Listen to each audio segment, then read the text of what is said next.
naman ako nakita ninyo na patong-patong ang kaso ko, sa totoo lang, baka ang balita ko may warrant daw ako pag... Hindi, totoo. Yung sa ICC or something, matagal na yung hinahabol ng mga putang ina.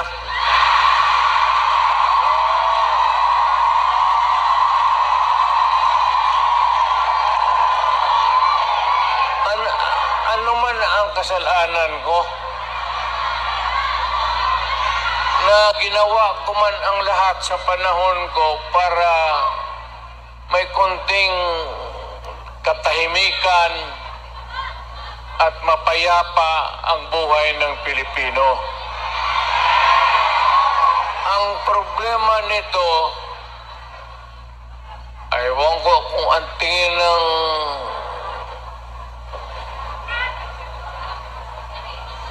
ako'y raw yung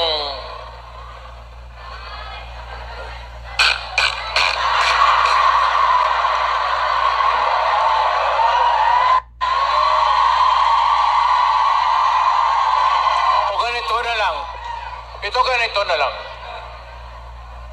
O sasabi ko, assuming na totoo talaga yung naririnig ninyo, bakit ko ginawa yan? Para sa sarili ko? Para sa pamilya ko? Para sa inyo at ang inyong mga anak sa ating bayan.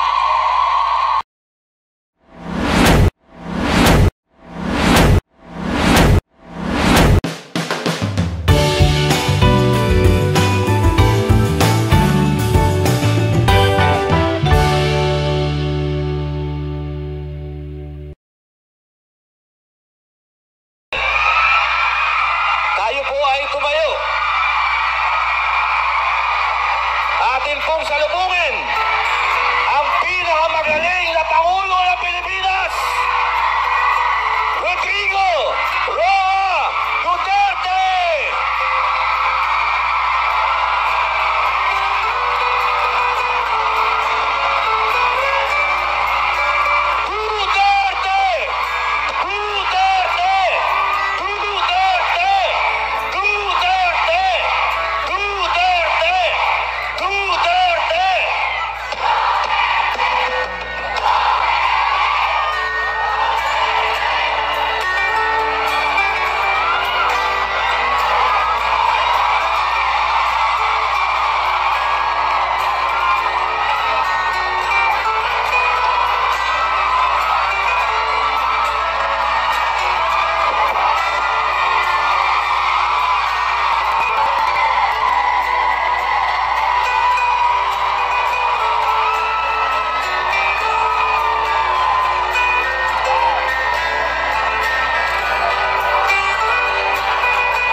I do not know if you still believe in me.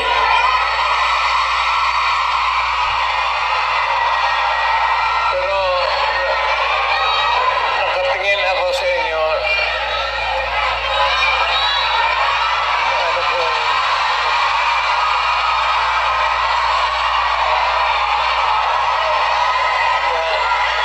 Dapat magkita-kita tayo doon sa ating bayan. Kaya lang sa sitwasyon natin ngayon, kailangan talaga pupunta tayo sa ibang bayan maghanap buhay. Pero sa akin, the fact that malayo kayo sa pamilya ninyo,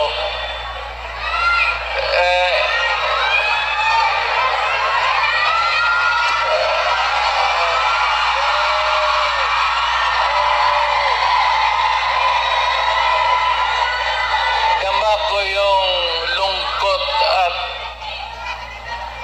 Alam ko yan. Kasi ganoon rin ako noon. Almost 3 years sa labas ako nagtatrabaho. Well, nagtitraining para pag sa koneksyon ko sa pagka-abogado. Kaya OFW, yan ang pinakamasarap. Kaya magkikinig ako, OFW, mabuhay kayong lahat.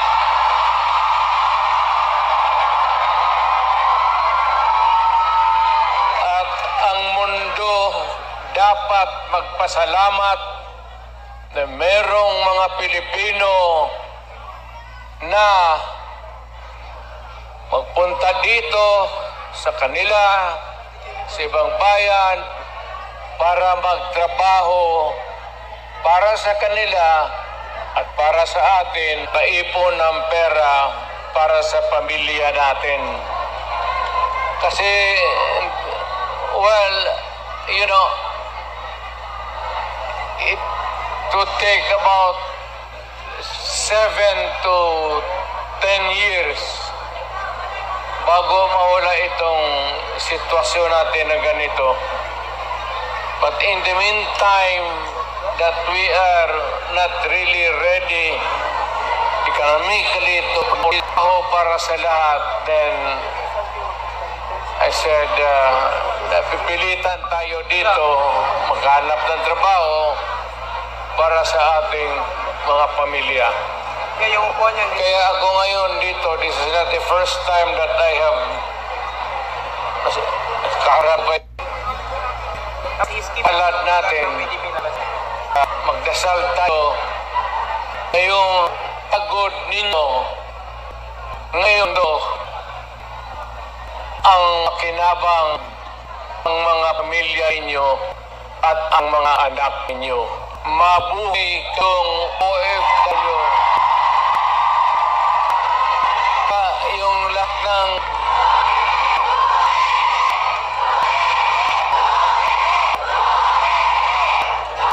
kaya kayong lahat ng mga tagap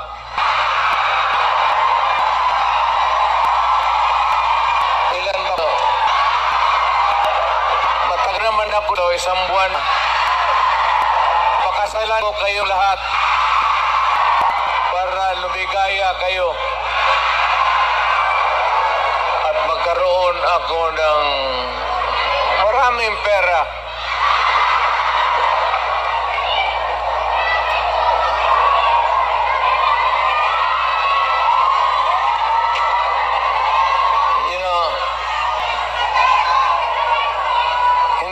Ito sa sabihin ninyo, hindi ako nagbubula ha.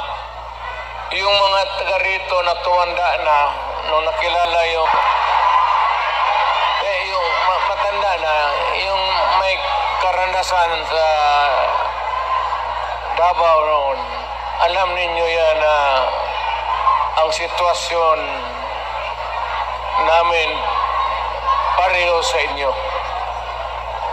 Matagal kaming walang ama kasi abogado siya, ang buhay nasa siyudad talaga.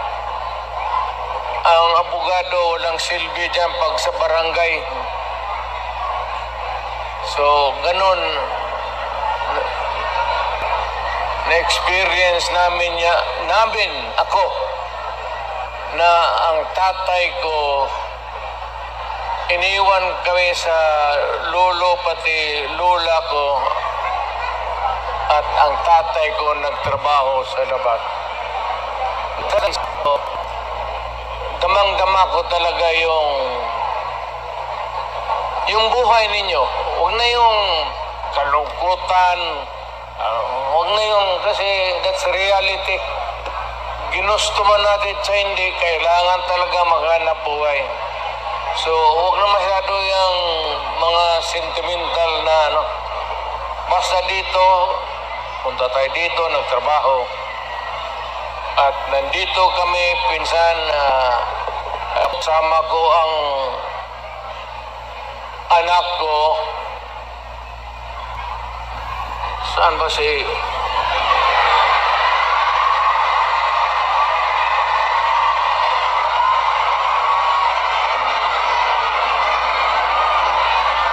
May anak ba ako dito sa labas sa inyo?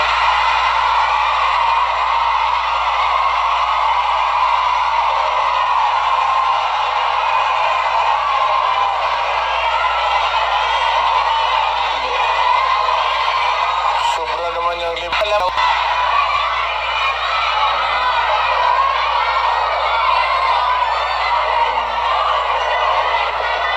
Saan ba pamilya ko?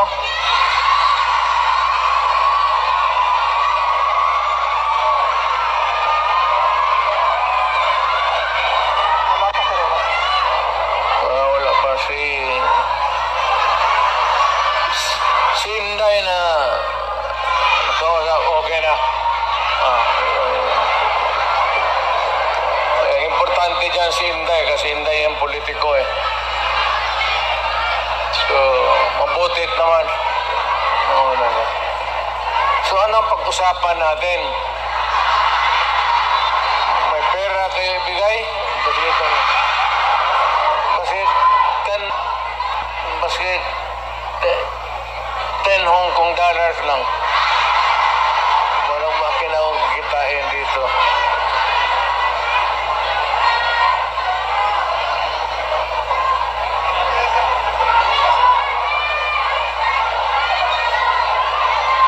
Sunod punta ko dito, magministro na ako. Kasi pagtapos ng usapan natin, give kayo lahat. Well, ang problema natin sa Pilipinas ngayon, hindi na kasing bigat noon.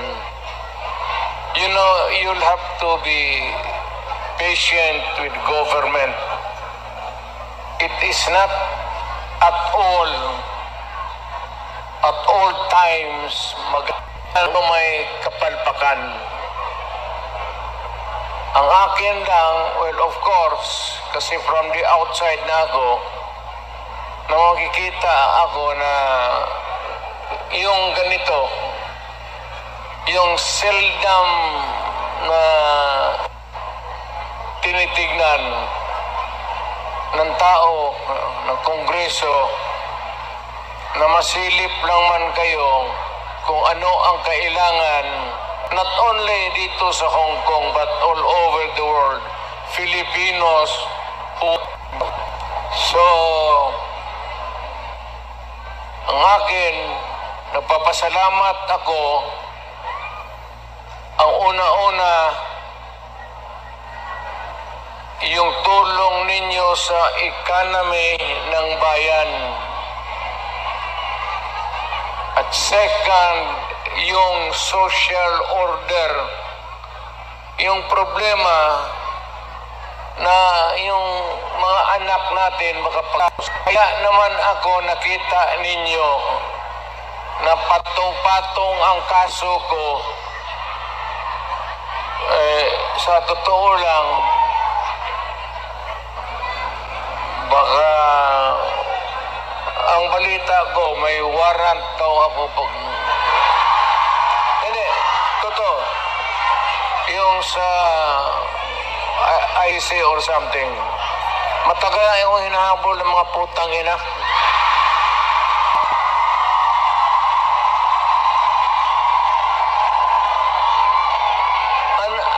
Ano man ang kasalanan ko?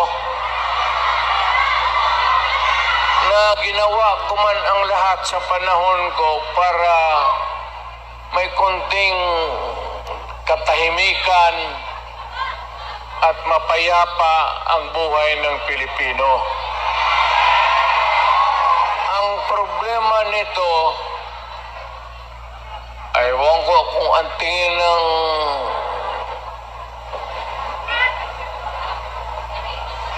ako'y raw yung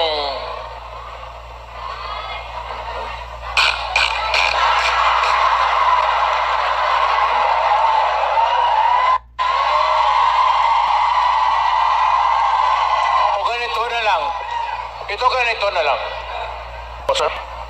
Assuming na totoo talaga yung naririnig ninyo, bakit ko ginawa yan? Para sa sarili ko? Para sa pamilya ko? Para sa inyo at ang inyong mga anak sa ating bayan. Kaya ako man,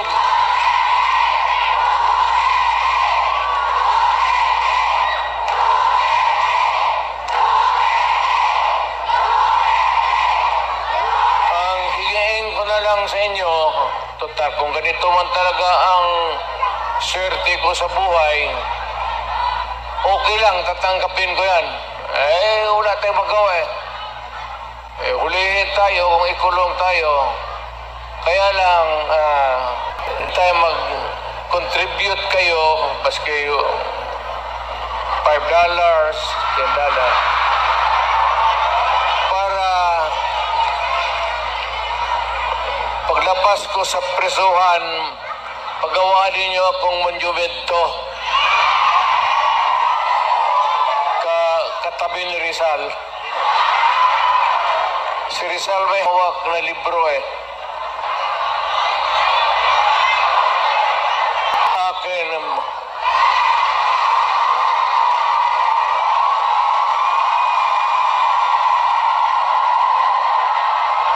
bakit? Tumahimik ba ang bayan natin kung Pilipinas, hold up dito, hold up. Wala nang ginawa ngayon eh. Tayo mga ayaw ng gulo, napipilitan tayo to confront because nandyan sa harap natin. Sino ba naman gustong pumatay? Putang inang yan.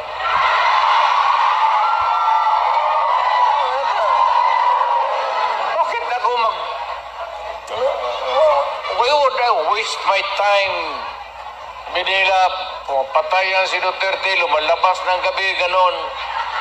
And so, sino ba naman gusto maging security guard? Na ang kinuha ko law. So, but, guro sa trabaho, saka sa, alam mo sa gabi, diyan rin lumalabas masasamang tao. At diyan rin lumalabas yung nakakatakot na magandang babae sa buong bayan.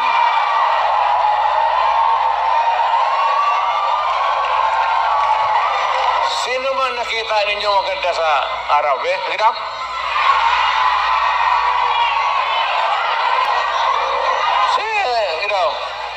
Sa araw. Hindi. Seriously now. No, our country is not yet that well off.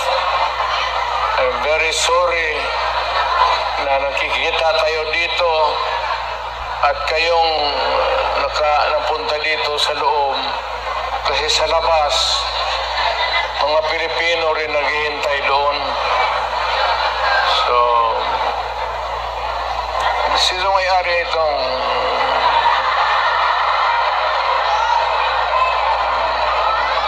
ng klase? Siguro contribute lang tayo. Gawa natin third floor for exclusive use. Para every Saturday makita-kita tayo.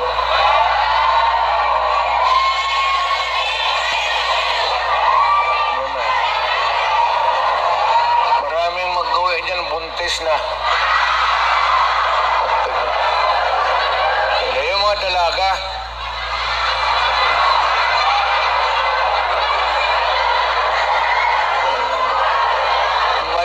mahirap kayo walang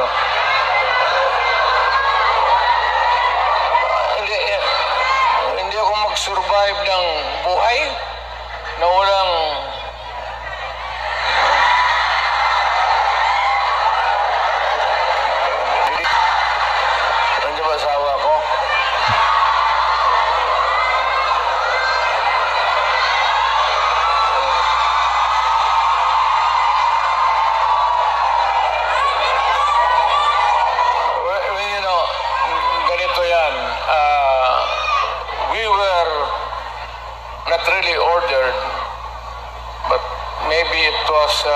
form of an order, but ang dumating sa atis, the Hong Kong authorities, that we avoid talking about politics. Ako wala naman akong no plans to talk about politics. It's too early. I will talk about it sa Pilipinas. Doon na lang kayo makinig. I'm not trying to na kayo you vote for I leave it up to you to decide for your own kung ano talaga ang mabuti para sa bayan. Pero kung ano kayo, if you have to listen to some advice, maybe you can consider the advice ng former president. An advice that is only good for the country. I am not talking about any candidate, but the interest of the Philippines. So, but meron akong mga kaibigan na nandito. Grupo kami dumating. I happen to promise my... Saan nga yung... Wala.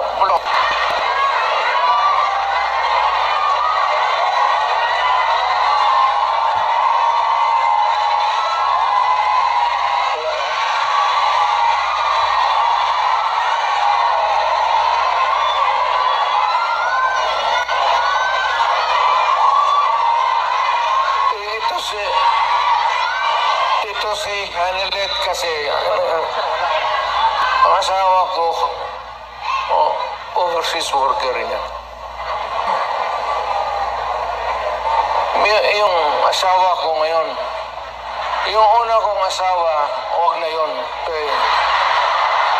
Nanay ni Inda yun, medyo problema tayo.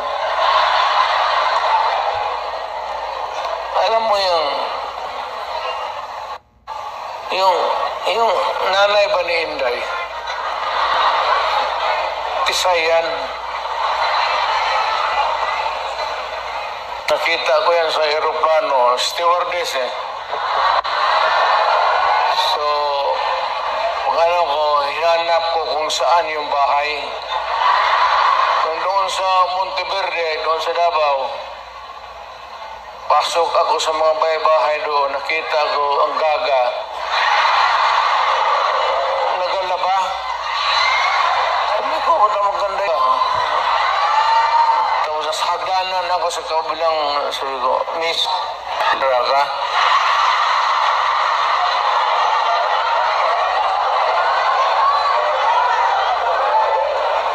Ewan ko kung sino taga-Davao dito.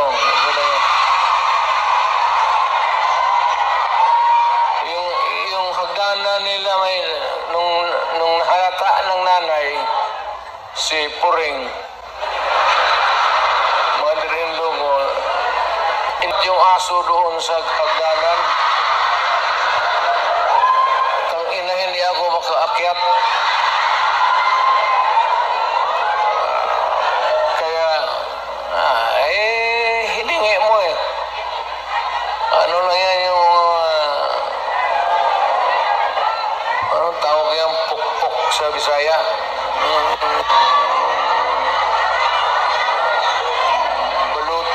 Balutin mo ng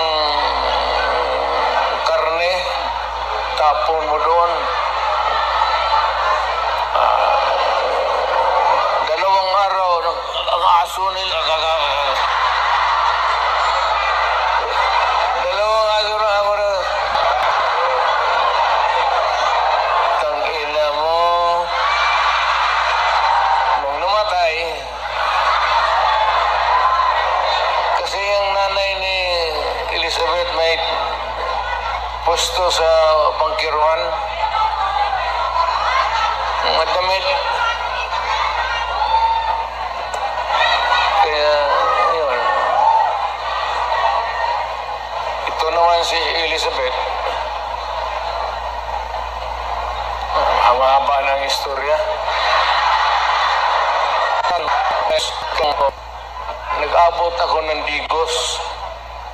7 years ako sa high school eh.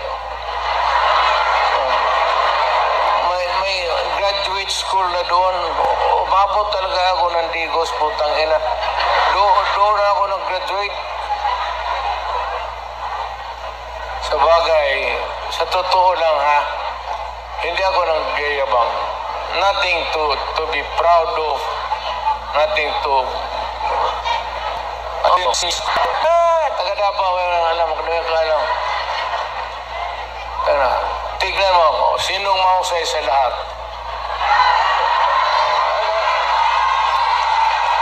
Kasi nag-aral ako ng matagal sa high school talaga. Tinapos ko ng 7 years para ma-master ko yung buhay.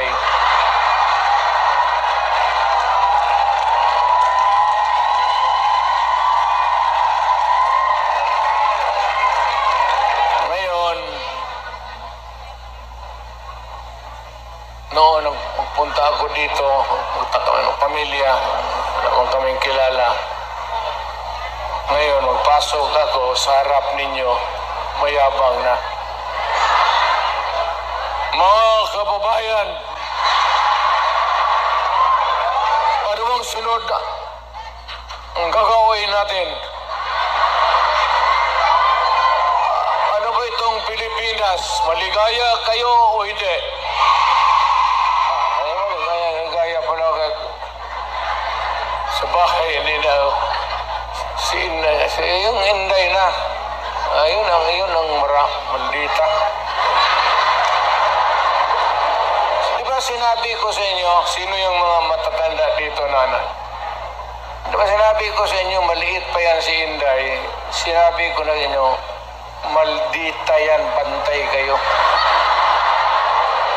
So, nakita nila nagbugbog ng pulis. Hindi lang yun. Hindi, yung nakita lang ninyo sa TV, maraming binugbog yun, mga driver namin, pati buang talaga yung si Inday. Pero kung yun ang masunod sa inyo, magsunod sa akin pagka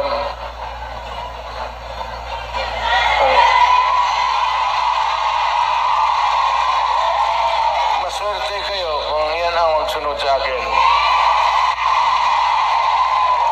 Kasi malapit na tayo talaga sa gira. Mamili kayo ng kalaban. Hindi, ano yan si Inday? Bright, smart, pero mainit ang ulo.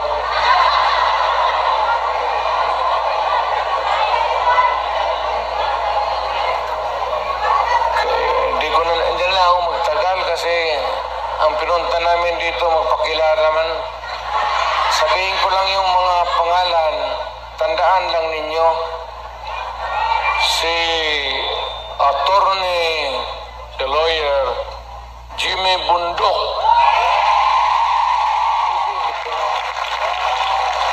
Ayan, nandito pala eh. Then we have General Philippine Constabulary ito, PPC. General Ronald Bato de la Rosa. Hinuli ng pulis. Pulis yun, nila.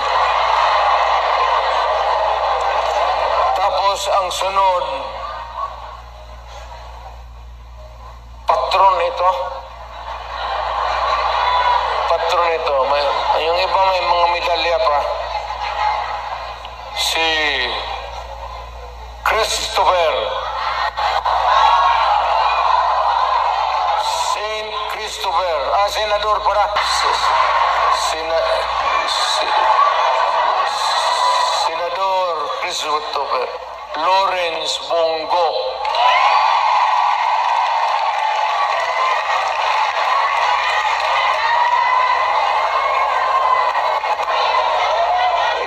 Si Bongo, noon for the longest time, nakikita ninyo, Mayor, ako, ito yung aid ko.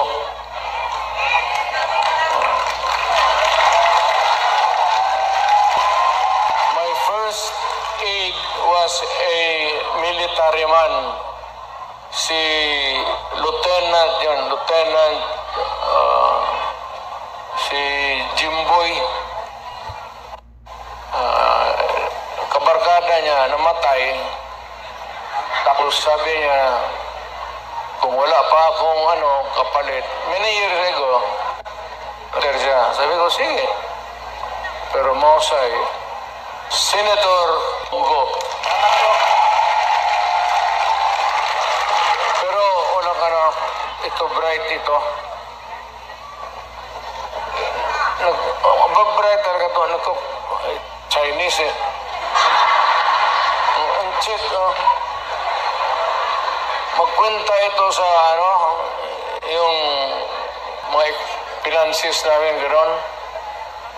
Hindi na magamit ng calculator. Dito lang. Utang ako nga, 1 plus 1, 3 na.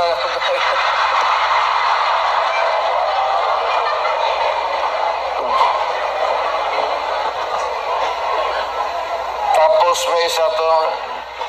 Tayo may ari ang mga ilunggod, re? Damo.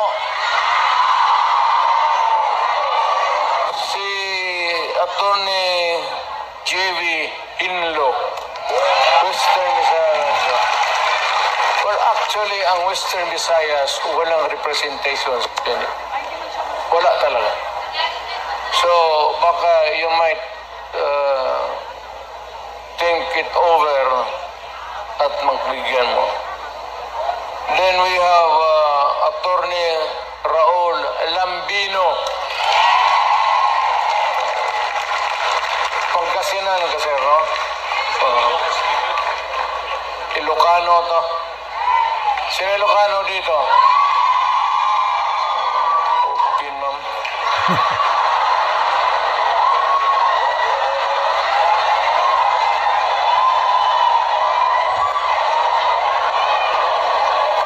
Ang sunod si Rodante Marcoleta.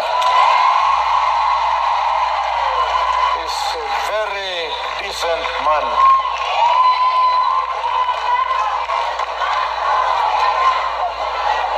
Sinong iglesia dito?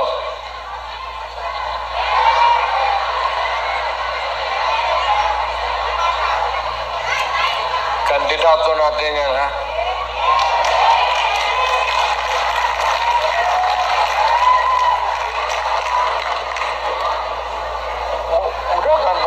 Mudahan si Pastor.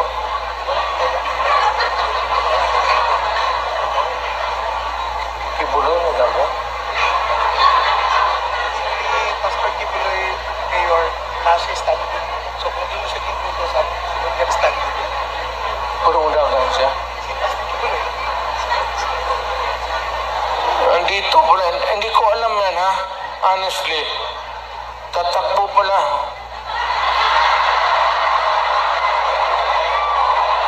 Baka naglakad dito kasi hanggang ngayon wala pa. Baka naglakad dito kasi hanggang ngayon wala pa. Di ba siya yung kaharap ninyo palagi? Pastor Apollo Kibuloy.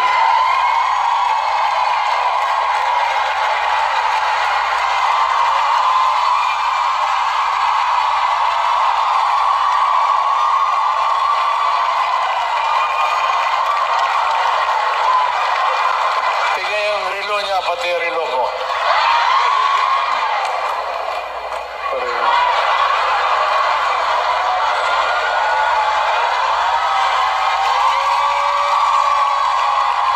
At least si Pastor, pag humawak siya sa dibdib niya, kaharap kayo, yung pag-ibig niya yan para sa lahat.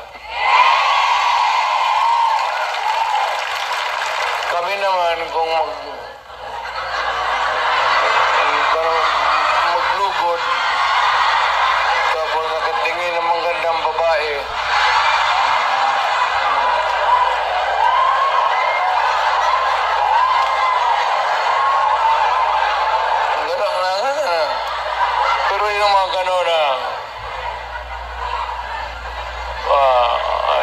proud to meet you, mga ganon na style.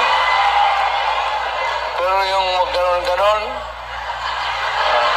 tapos, huwag yan. Huwag na yan. Ang sunod si Attorney Vic Rodriguez. Ito, mahusay ito. Mahusay talaga ito. Galing ito ng Malacanang. State sana ito maging chief of staff, pero ayawan ko. I will not elaborate. Ayaw kong magsira ng tao. Pero ito, umalis ng Malacanang because it was a matter of principle for him. So, maintindihan na ninyo. Talagang prinsipyo na tao. So, itong isa,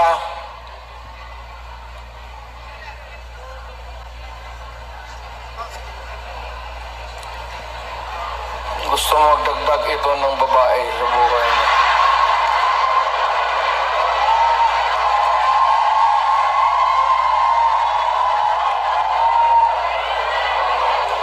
Kung magdagdag ito ng mga 3 pa, kulang ang sweldo nito. Si Epe sa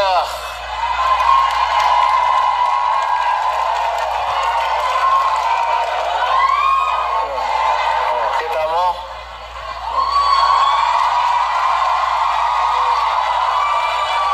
Basta yung magganyan-ganyan.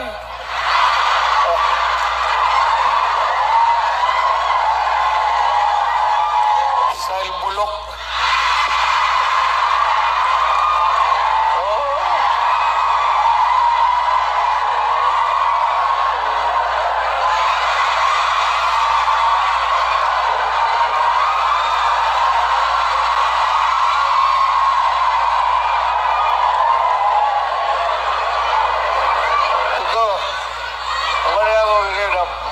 Kilala, tapos pipil mag-handshake, mag-ganon muna. Hindi ka naman Diyos. Ginagawa ka lang ng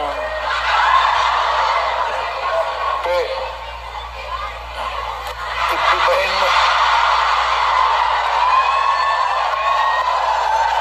Ipibahin mo na yung style mo. Bulok na yan.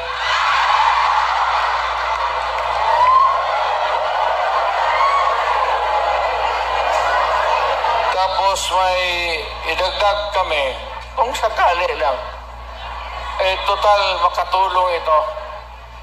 Ibig sabihin, kung sumubra kami sa numero, okay, but taga Davao kasi ito. At hindi naman namin mapigilan kung tumakbo. Nandito, hindi ko naman hiyain. So, isasali ko lang rin baka, doktor ito.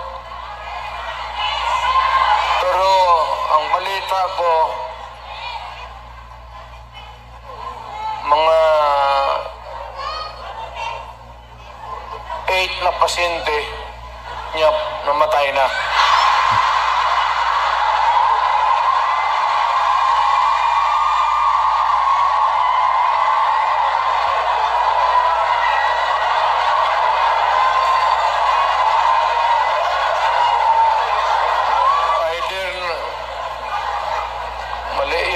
Na binigay niya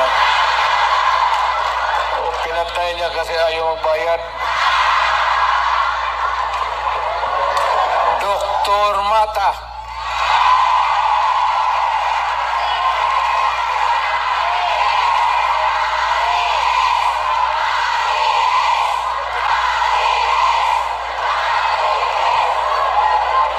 Kumpiyansa kayo.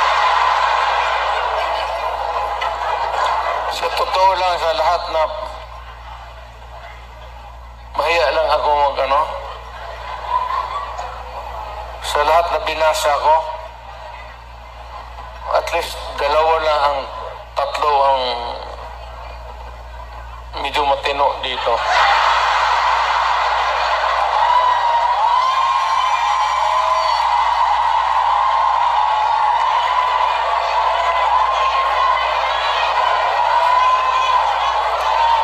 Ang hindi ko talaga masiguro itong si Bongo. Hindi, mababait ito sila lahat. I mean, mga kapatid, I will not, hindi ako magpa, ng muka. Time na.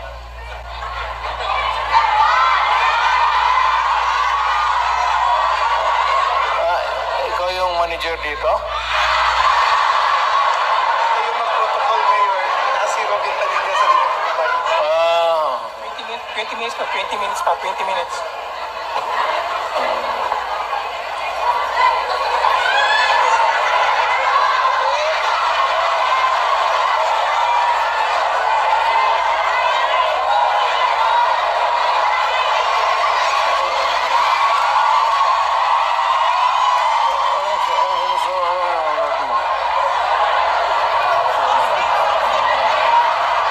Buntis ka?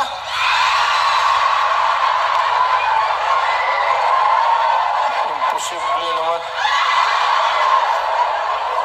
Sulat mo ulit.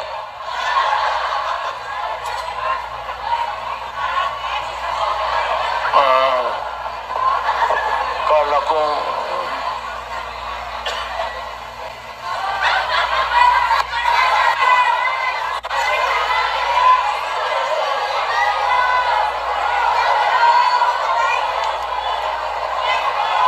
talagang babae. Kaya ka naka-litsi-litsi yung buhay ko, paski ng presidente. Dahil sa babae.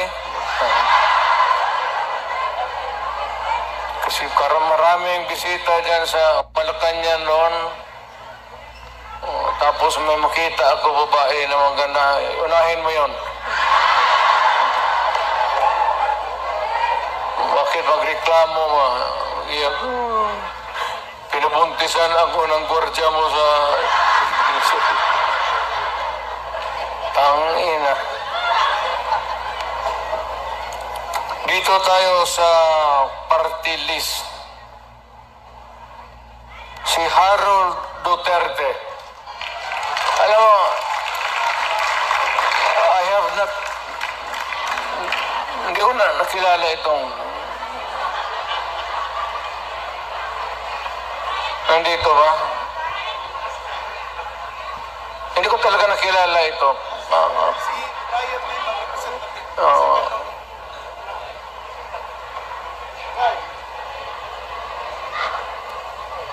Ang nandito si second nominee, si Brian Lim.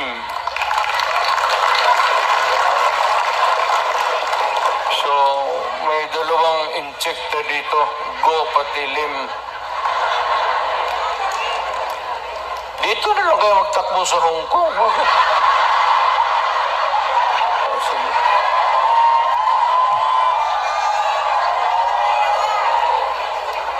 Then pangatlo si Johnny Toleran. Walang sinabi o walang binatbat o wala?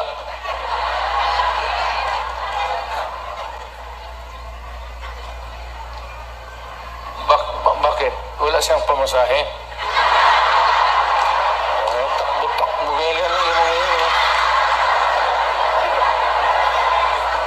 Takbo-takbo tapos walang pera.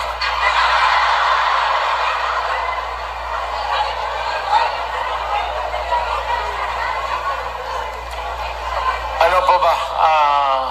Ano pa ba ang... Seriously now, ano pa ba ang dapat ninyong malaman? Well, one is that we're trying really to improve the governance of the country. Which is the yung kasi ako kung hindi na mayo mag-update ko dito sa Hong Kaya magtrabaho ng bagahe, kaya wala makala sa akin. Just pray to God and rest assured that we are doing everything we can to really improve our country.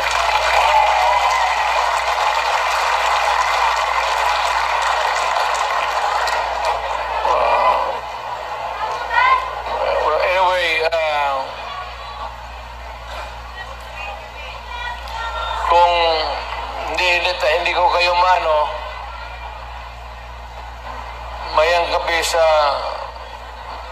may plaza ba dito? Maglang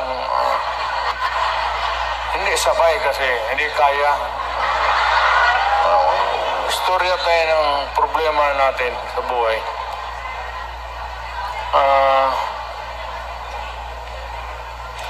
Ano ba problema ninyo?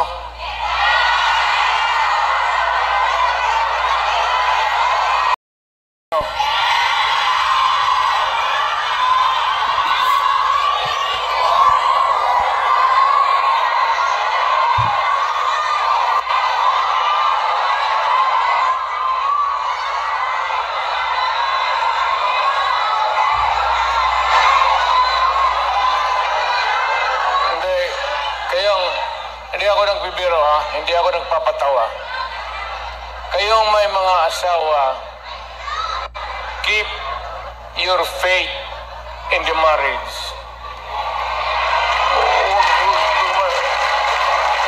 Huwag kayong magbitaw dyan sa temptation na, no? You're here to help your family and do it. Do not waste it in some other things na activities that would destroy the family and destroy you. Ang akin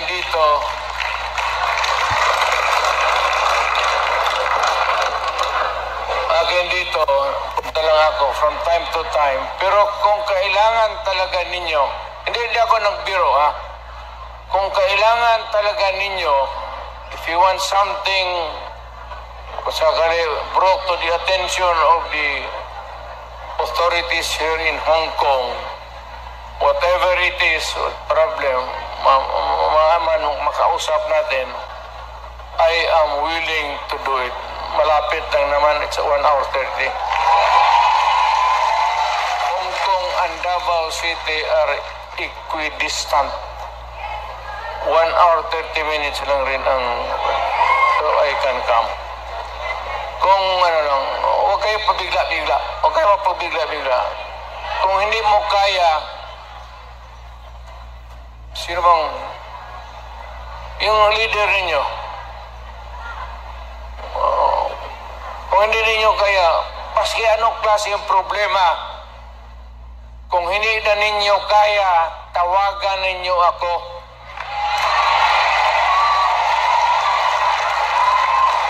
Problema kasi asawa ninyo naiwan, putulin natin yung utin ng butang ng mundo.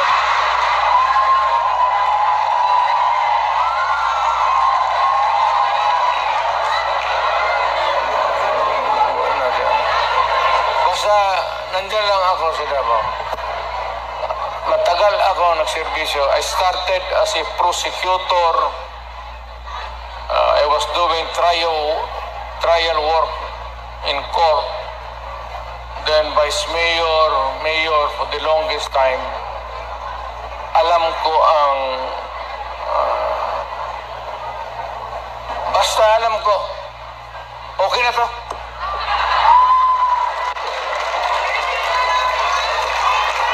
Yung may apologies sincere sa yung mga Pilipino na hindi nakapasok. Kindly extend to them my... Wala tayong magawa eh. Hindi talaga magkasya eh.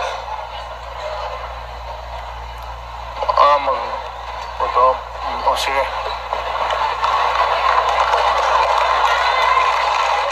Paano ako magtindig?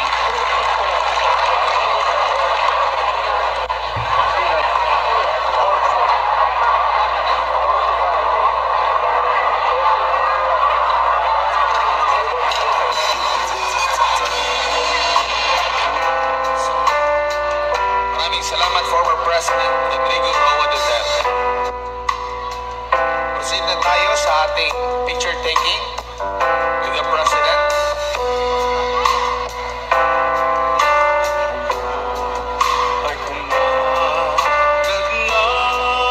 Ito po ang ating sequence.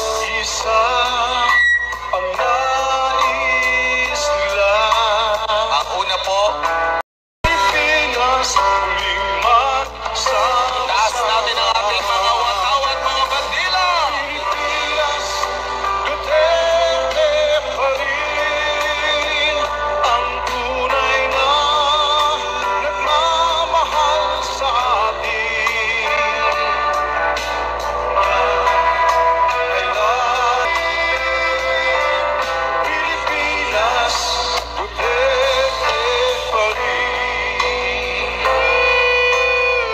Akin na ang from Kowloon leaders.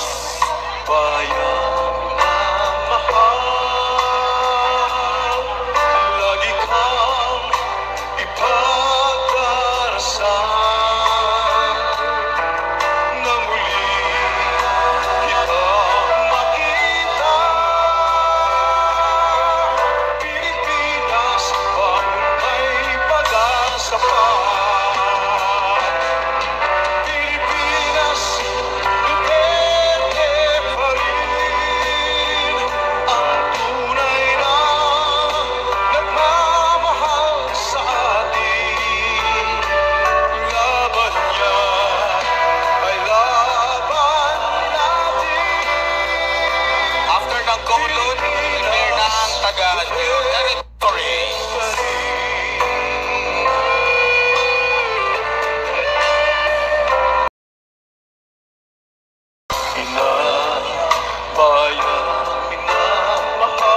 Next ang New Territory, akit na po.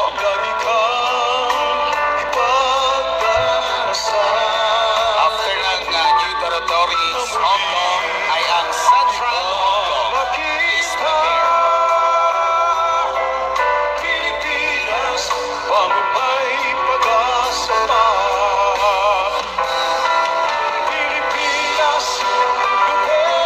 Ang next ay ang Central Hong Kong Standby.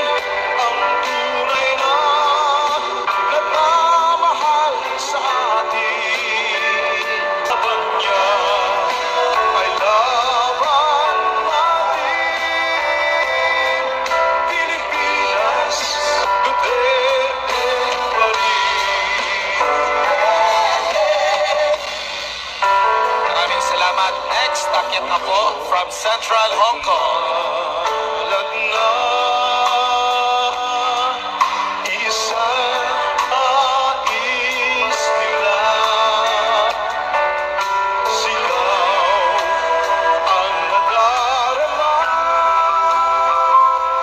After that Central, ay ang Discovery Bay.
na patong-patong ang kaso ko, sa totoo lang, baka ang balita ko, may warrant daw ako pag... Hindi, totoo. Yung sa ICC or something, matagal na yung hinahabol ng mga putang ina.